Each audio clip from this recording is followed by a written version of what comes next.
Hi, this is Scott Garibay, and today we're going to talk about Dungeons & Dragons 5th Edition and their attempt to fix the race problem that is sitting right in the middle of Dungeons & Dragons 5th Edition that Wizards of the Coast and Hasbro Gaming and the entire Dungeons & Dragons 5th Edition design team, their back is against the wall. They have a huge, terrible problem.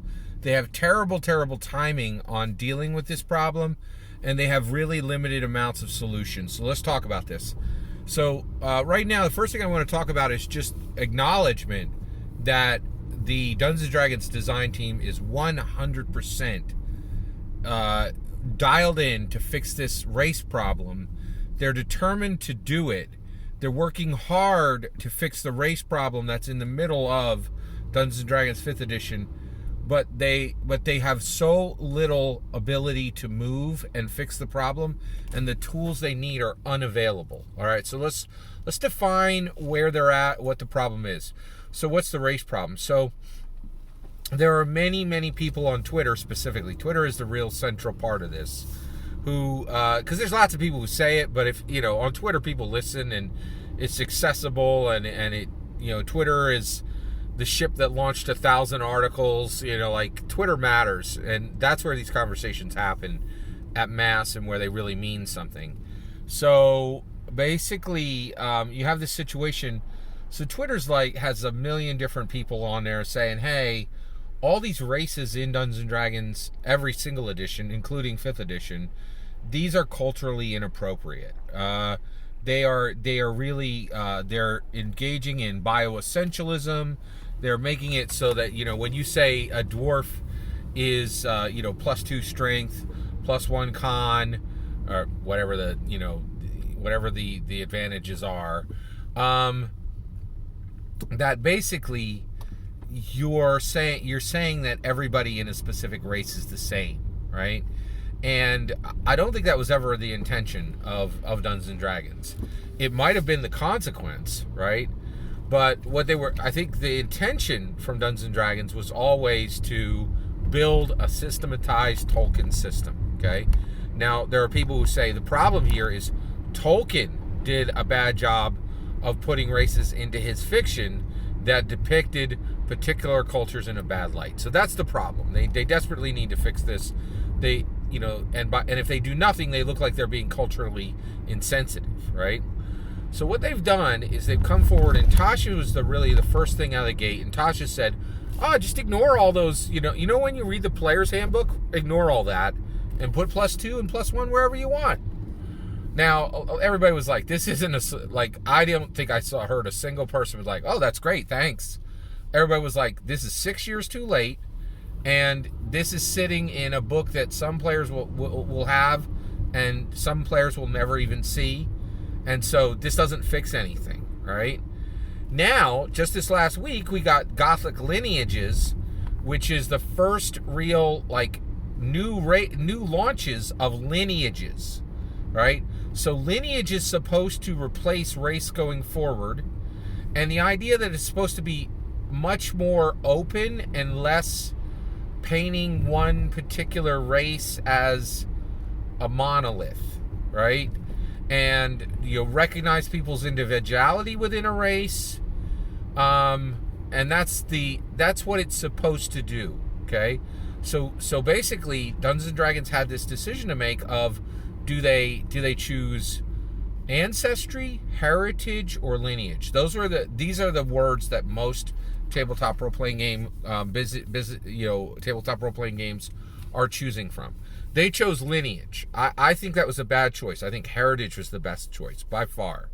I think because lineage, how's that better than race?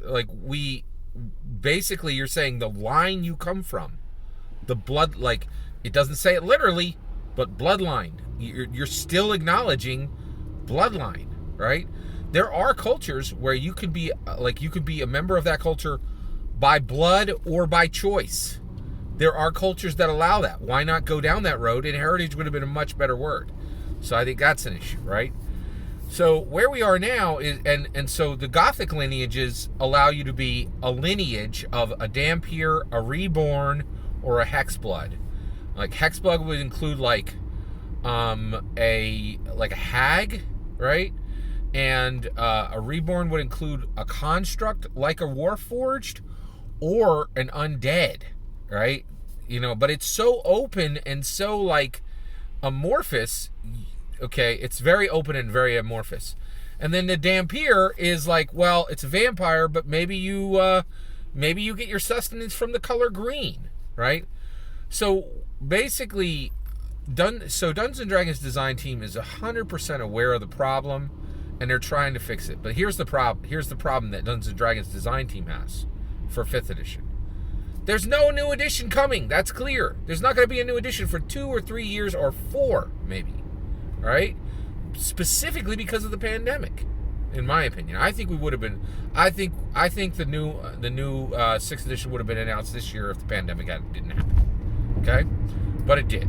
All right, and it is possible it wouldn't have. But we're 3 or 4 years out from a new edition. No two ways about it. Without a doubt, we're 3 or 4 years out from a new edition. It hasn't even been announced, and whenever it's announced, there will be a 2-year span, almost certainly. Okay, maybe it might be as limited to 1. Okay.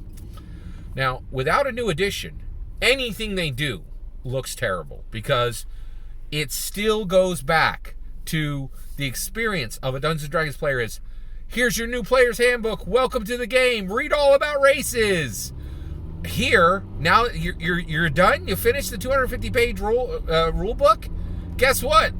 Forget everything you learned there about races. It's all about lineages now, and everything you just read in that exciting new book you loved and you were excited about, it's all trash and wrong, right? It's bad. It is so bad, right?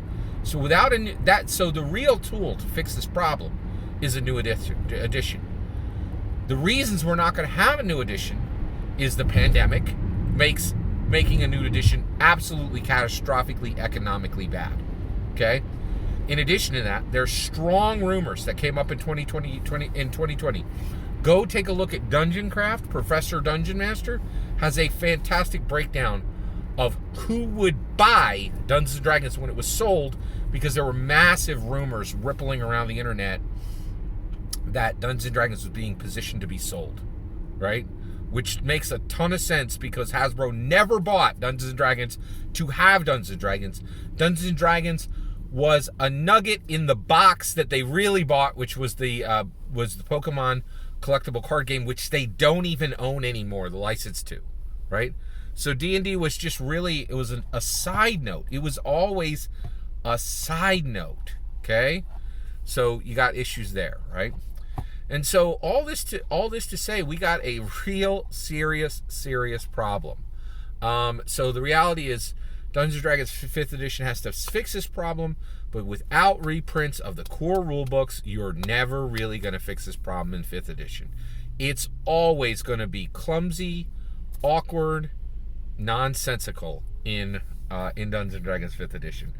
Very, very sad. That's where I think we are, right? They know the problem. They're trying to fix it, but the fix is not real. If you don't reprint the core rulebooks, okay, you're not really fixing the problem, all right? And the reality is, there's no ability for them to reprint those books, because the moment they do, they're creating a 5.5, which they did not want to do. That was a hot mess in 3rd